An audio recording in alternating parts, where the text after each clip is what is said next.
Tänään on tarkoitus sukeltaa Volkswagen Groupin nykytilanteeseen sähköautojen näkökulmasta. Volkswagen on yksi maailman suurimmista autovalmistajista ja sen siirtyminen sähköiseen liikenteeseen on ollut merkittävä puheenaihe. Tällä videolla tarkastelen, miten yhtiö on edennyt sähköautojen kehityksessä, mitkä ovat sen vahvuudet, haasteet ja tulevaisuuden suunnitelmat. Tavoitteena on antaa selkeä ja puolueeton kuva siitä, missä Volkswagen menee tällä hetkellä sähköautojen maailmassa. Aloitetaan.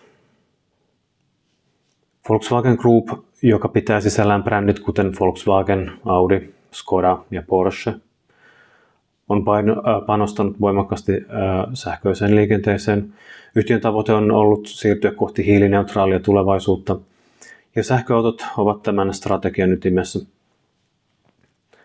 Merkittävä sähköautojen aikakausi alkoi ID-sarjasta, vaikka Volkswagen oli tehnyt sähköautokokeiluja jo aiemmin esimerkiksi e-Golfin ja e-Upin muodossa. Strategian keskiössä on ollut MEB-alusta, modulaarinen sähköautoalusta, joka on suunniteltu tarjoamaan tilavia sisätiloja ja pitkiä toimintamatkoja. Tämä alusta on käytössä useissa Volkswagenin sähköautossa, kuten ID.3, ID.4 ja ID.Bussissa. Yhtiö on myös investoinut miljardeja euroja akkuteknologiaan, latausinfraan ja tuotantolaitoksiin esimerkiksi Saksassa ja Kiinassa. Volkswagenin visio on selkeä: tehdä sähköautoilusta valtavirtaa. Tämä näkyy siinä, miten yhtiö on laajentanut mallistoaan kattamaan kaiken kompakteista hatchbackeista suuriin katumaastureihin ja jopa retrohenkisiin tila-autoihin. Tavoitteena on ollut vastata kuluttajien erilaisiin tarpeisiin, olipa kyse sitten kaupunkiajosta tai pidemmästä matkoista. Volkswagenin sähköautomallisto on yksi markkinoiden monipuolisimmista. Tarkastelen muutamia keskeisiä malleja ja niiden vahvuuksia. Ensimmäisenä on ID.3, kompakti hatchback, joka on suunniteltu erityisesti eurooppalaisille kuluttajille. Se tarjoaa käytännönläheisyyttä ja kohtuullisen toimintamatkan, mikä tekee siitä suositun kaupunkiautoilijoiden keskuudessa. ID.4 ja ID.5 ovat katumaastureita, jotka kilpailevat suoraan esimerkiksi Tesla Model Yn kanssa. Näissä malleissa korostuvat tilavat sisätilat ja moderni teknologia, kuten kehittyneet kuljettajaa avustavat järjestelmät.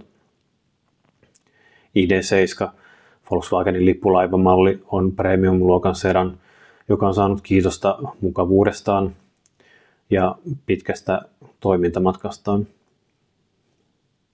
Lisäksi ID.7 Tourer Farmari-versio tuo lisätilaa niille, jotka tarvitsevat enemmän matkatavaratilaa. Retrohenkinen ID.Boss on puolestaan herättänyt paljon huomiota sen ikonisen muotoilun ansiosta, joka muistuttaa legendaarista Volkswagenin pikkubussia. Yksi Volkswagenin suurimmista vahvuuksista on sen kyky tarjota sähköautoja eri hintaluokissa. Esimerkiksi ID.3 ja ID.4 ovat hinnoiteltu kilpailemaan valtavirran markkinoilla, kun taas Audi Q4 e-tron ja Porsche Taycan tähtäävät premium-segmenttiin. Lisäksi yhtiö on panostanut latausinfraan esimerkiksi Ionity-verkoston kautta, joka tarjoaa nopeita latausasemia Euroopan moottoriteille. Volkswagenin mallisto on saanut kiitosta myös siitä, miten se yhdistää käytännöllisyyden ja modernin teknologian. Esimerkiksi ID.7 sisätilojen laatu ja digitaalinen ohjaamo ovat saaneet positiivista palautetta autoalan medioissa.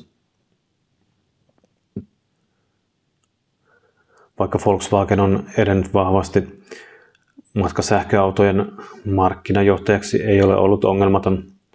Yksi suurimmista haasteista on ollut ohjelmistokehitys. ID.-sarjan alkuaikoina monet asiakkaat raportoivat ongelmia autojen infotainment-järjestelmässä ja ohjelmistopäivityksissä. Nämä ongelmat ovat osin korjattu, mutta ne jättivät vaurion yhtiön maineeseen. Toinen haaste on kova kilpailu erityisesti kiinalaisilta valmistajilta, kuten BYDiltä, jotka tarjoavat edullisia ja teknologisesti kehittyneitä sähköautoja. Kiinassa Volkswagen on menettänyt markkinaosuuttaan paikallisille kilpailijoille, mikä on pakottanut yhtiön kehittämään uusia strategioita, kuten yhteistyötä kiinalaisten teknologiayritysten kanssa. Myös taloudelliset paineet ovat olleet merkittäviä. Sähköautojen kehittäminen ja tuotanto vaativat suuria investointeja, ja Volkswagen on kohdannut haasteita kannattavuuden ylläpitämisessä. Esimerkiksi Saksassa yhtiö on suunnitellut tehtaidensa uudelleenjärjestelyjä ja työvoiman vähentämistä kustannusten leikkaamiseksi, mikä on herättänyt kritiikkiä työntekijöiden keskuudessa. Lisäksi sähköautojen kysyntä ei ole kasvanut odotetulla tavalla kaikilla markkinoilla. Esimerkiksi Euroopassa kysyntää ovat hidastaneet latausinfran puutteet, sähköautotukien väheneminen ja taloudellinen epävarmuus. Volkswagen on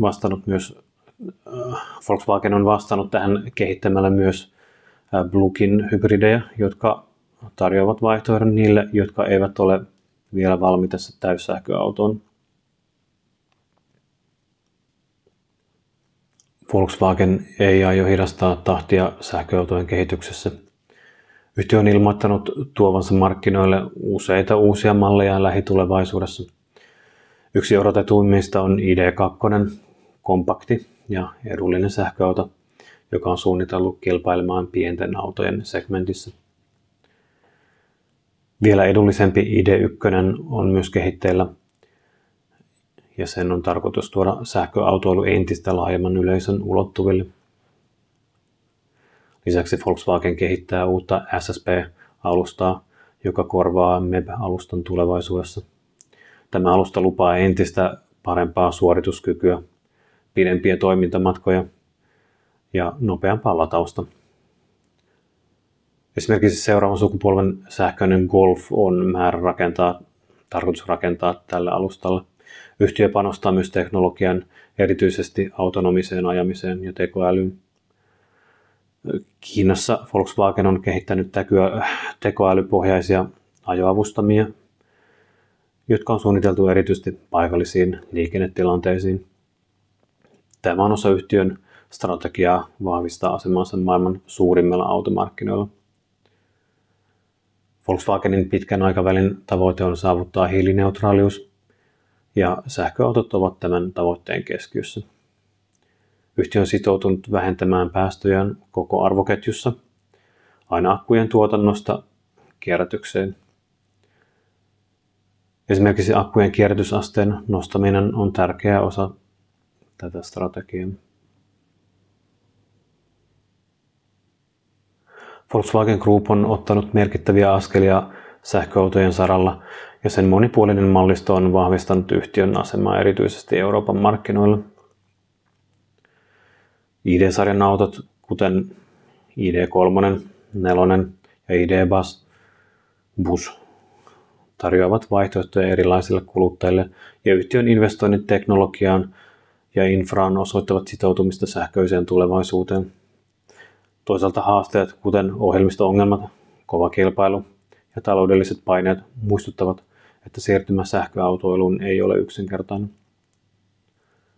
Volkswagenin on löydettävä tasapaino kustannusten, innovaatioiden ja kuluttajien odotusten välillä. Tulevaisuus näyttää lupaavalta uusien mallien, kuten ID.2 ja ID.1 myötä, jotka voivat tehdä sähköautoilusta entistä saavutettavampaa. Kysymys kuuluu, pystyykö Volkswagen vastaamaan kiinalaisten kilpailijoiden haasteeseen ja samalla säilyttämään asemansa perinteisillä markkinoilla? Ja näin videon lopuksi haluan kuulla sun mielipiteen tästä asiasta. Mitä ajattelet Volkswagenin sähköautosta? Onko joku automalli herättänyt erityistä kiinnostusta vai odotatko vielä jotain ihan muuta? Jätä kommentti tuohon alle ja jatketaan siellä keskustelua. Ja näin muuten, niin jos tämä video koet sen hyödylliseksi, niin muista tilata tämä kanava ja painaa kellokuvaa, jotta saat ilmoituksen uusista videoista. Kiitos katsomisesta ja me nähdään seuraavalla videolla.